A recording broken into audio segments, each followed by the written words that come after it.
In the 95th Academy Awards ceremony, India's Natu Natu song from S.S. Rajamouli film RRR Today made history by becoming the first Indian film to win an Oscar for the Best Original Song.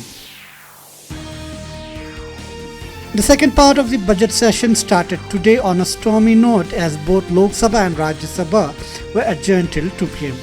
The two houses witnessed adjournment following a probe over Congress leader Rahul Gandhi's remark in London on democracy in India.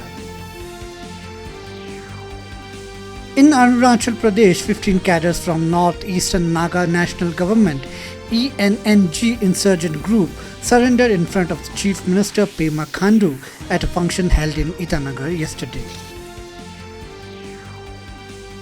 The World Health Organization Director General has said that finding the origins of COVID-19 is a moral and scientific imperative.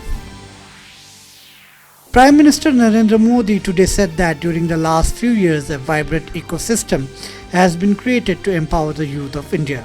The message by the Prime Minister, which was read out at National Youth Conclave at Vigyan Bhavan in New Delhi.